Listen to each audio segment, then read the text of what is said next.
मैं तुम्हें चाहता हूँ और तुम मुझे, फिर भी हम जुदा हो गए। यह दूरियां दिलों की हैं, ऐसा मैं नहीं मानता, ना ही मानना चाहता हूँ। किसी दूसरे देश पे चले जाने से आई दूरियां रास्तों और महासागरों की होती हैं, दिलों की नहीं। मन तो कहीं तेज गति से दौड़ सकता है और उस फासले को दूर कर सकता है। मेरा मन भी तो जब तक तुम्हारी धड़कनों में समा प्यार की थपकी जरूर देता होगा।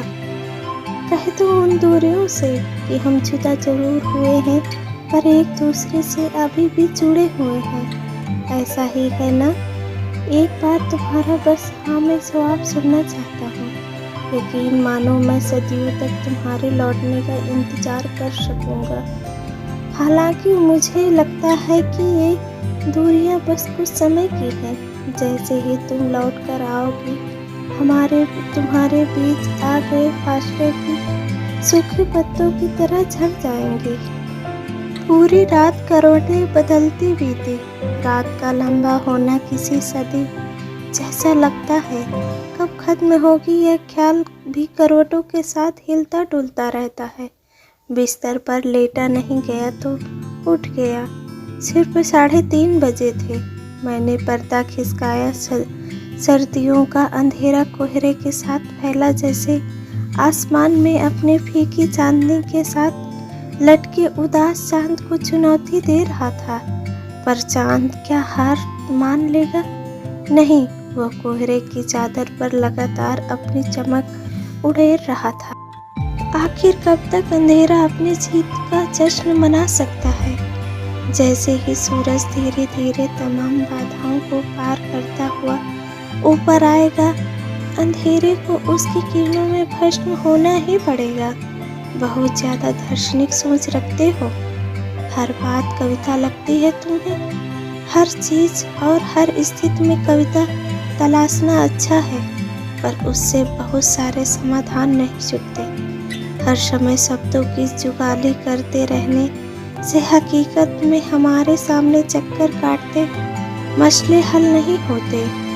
मैं तुम्हारी कविताओं की दीवानी हूँ, पर ख्याली दुनिया से बाहर कदम रखना भी जरूरी होता है। बी प्रैक्टिकल मड़ी। तुमने मेरी हथेली पर अपनी उंगलियां फेरते हुए कहा था, तुम भी तो एक कविता हो। हर श्रृंगार के झरते फूलों की तरह, पत्तों पर नृत्य करती ओस की बूंदों की तरह, किसी नरम बिछौने से ताजे घास की तरह। मैंने तुम्हारी उंगलियों को अपनी हथेली में कसकर थाम मुट्ठी बंद कर ली थी। बस मिस्टर कवि, अब कविता को जरा एक साइड पर सरकाओ और सोचो आगे क्या करना है। रोमांस सिर्फ शायरी से ही नहीं निभाया जाता। जिंदगी चलाने और गृहस्थी बसाने के लिए कुछ काम भी करना पड़ता है। पढ़ाई पूरी कर चुके हो और ना तो किसी नौकरी के लिए अप्लाई करते हो, ना ही अपना बिजनेस शुरू करने की सोच रहे हो। तुम्हें क्या लगता है एक बेरोजगार से पापा मेरी शादी होने देंगे? वैसे अगर तुम्हारा मुझे भगा कर ले जाने का इरादा है तो मैं उसके बारे में सोच सकती हूँ। हालांकि असंभव ही है। मैं अपने पापा का विश्वास तोड़ नहीं पाऊंगी, क्योंकि मम्मी के जाने के बाद उनकी दुनिया मुझ तक ही सिमट कर रह गई है।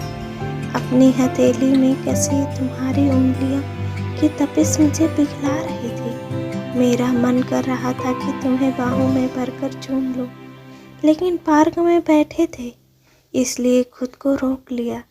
हालांकि पार्क में यहाँ वहाँ चिपके जोड़े हमेशा नजर आते हैं, लेकिन मैं जानता था कि तुम्हें सार्वजनिक रूप से अपने प्यार का तमाशा बनाना पसंद नहीं है। तुम्हारे लिए प्यार दिखावे का नहीं, महसूस करने का एहसास था। स्टार्टअप शुरू करने की सोच रहा हूँ। फंडिंग के लिए कोशिश कर रहा हूँ। बैंक से लोन ले सकूँ ऐसी भी मेरी हैसियत नहीं है, और मेरे हिटलर पापा अपने तिजोरी में से 1 रुपया भी निकाल कर मुझे नहीं देंगे, जबकि उनकी वसीयत का एकमात्र वारिस मैं ही हूँ। और रही बात भगाने की, तो मैं पूरे गाजे बाजे के साथ तुम्हें ब्याह कर ले जाऊंगा। बस कुछ समय चाहिए, लायक दामाद बनकर ही तुम्हारे पापा के सामने आऊँगा। वैसे इतनी टेंशन मत लो, फिलहाल तुम तो नौकरी कर ही रही हो। तुमसे शादी करके मैं बेरोजगार भी नहीं रहूँगा, तुम्हारी नौकरी बचाऊँगा। उस वक्त तुमने मुझे जिन नज़रों से देखा था उसमें न प्यार था न सहमति, बस एक खालीपन था। मुझे मालूम हुआ जैसे तुम्हारी उंगलियां मेरी हथेलियों के बंधन से मुक्त होने के लिए छटपटा रही हैं। मैंने अपनी मुट्ठी खोल दी थी। उस दिन तुम्हारे जाने के बाद मुझे लगा जैसे तुम मुझसे दूर जा रही हो। क्यों सुधा, क्या मेरा तुमसे प्यार करना काफ़ी नहीं है? क्या तुम्हारा मुझसे प्यार करना काफ़ी नहीं है हमारे रिश्ते को जीने के लिए? अगर पुरुष पैसा कमा कर लाता है और बीवी घर में रहकर उसकी कमाई खर्च कर सकती है, तो क्या कुछ समय के लिए पति हाउस हस्बैंड बन पत्नी की कमाई खर्च नहीं कर सकता? अपने दिल का दर्द बांटने के ख्याल से जब यह बात माँ से कही तो उन्होंने जिन नज़रों से मुझे देखा था उसमें आश्चर्य था, असहमत थी। क्यों, क्या तेरा कुछ भी करने का इरादा नहीं है? माँ ने झिड़क दिया था। ये बात किताबें बातें हैं, अभी हमारा समाज इतना एडवांस नहीं हुआ है और सुधा के पिता कतई इस बात को पसंद नहीं करेंगे। वही क्या, किसी भी लड़की का पिता इस बात को पसंद नहीं करेगा। इसलिए प्यार पाना है तो कुछ काम कर। जब माँ को नहीं समझा पाया तो सुधा से कैसे कहता। गाजे बाजे के साथ ब्याह कर लाने का उससे जो वादा किया था उसे निभाने के लिए मैंने एक कंपनी के सेल्स डिपार्टमेंट में नौकरी कर ली। नौकरी कुछ खास नहीं थी, उनके उत्पाद का प्रचार करने का जिम्मा था मेरे ऊपर। सुधा मुझे पसंद करती है, यह बात न जाने कैसे उसके पापा को पता चल गई। उन्होंने मेरे बारे में सब पता किया, मेरे पिता की संपत्ति का आकलन किया और परिवार की प्रतिष्ठा को तौला। सब ठीक है, पर लड़का कुछ खास कमाता नहीं। डिग्री भी कोई ऐसी नहीं कि भविष्य में बड़ी नौकरियों के द्वार उसके लिए खुल जाएंगे। आईएएस बनने का भी उसका कोई लक्ष्य नहीं है। बाप के पैसे पर ऐश करने वाले लड़कों की कोई गारंटी नहीं होती। सुधा के प्यार करने का दावा करता है तो कुछ बनकर दिखाए आपका बेटा। बेहतर होगा उसे समझा दें कि मेरी बेटी से दूर रहे। अपनी बेटी को मैं संभाल लूँगा।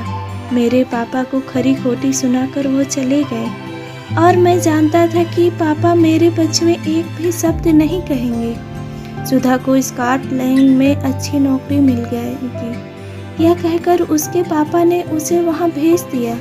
ना कैसे करती हो प्रैक्टिकल जो है सुधा, वह कितनी बार कह चुकी थी कि अपने पापा की बात वह नहीं टाल सकती। मेरा मन नहीं मानता इस दूरी को। मैं जानता हूँ कि तुम मुझे चाहती हो, चाहे तुम मुझे दार्शनिक कहो, चाहे कहो कि मैं प्रैक्टिकल नहीं हूँ, पर मैं तुमसे बहुत प्यार करता हूँ और तुम्हारे लौटने का इंतज़ार कर रहा हूँ। मैंने अपना स्टार्टअप भी शुरू कर दिया है सुधा। न जाने कब से खिड़की के पास ही खड़ा था। घर के सामने लहराते हरसिंगार के पेड़ पर मेरी नज़र गई। सुधा के जाने के बाद इससे एक अजीब सा रिश्ता बन गया है। नवंबर की गुनगुनाती ठंड से हरसिंगार सुबह सुबह सीमेंट कंक्रीट की हल्की काली सड़कों पर अपने फूलों से भर देता है। तब लगता है जैसे तारों से भरे आकाश का एक टुकड़ा नीचे धरती पर उतर आया है। दार्शनिक ही सही, पर मैं तुम्हारा इंतजार करता रहूँगा। किसी दिन तो तारों भरे आकाश का एक टुकड़ा मेरी खिड़की पर भी उतर कर आएगा। हेलो दोस्तों, आर्य रोचक कहानी में आपको स्वागत है। चैनल पर नए हैं तो सब्सक्राइब करें।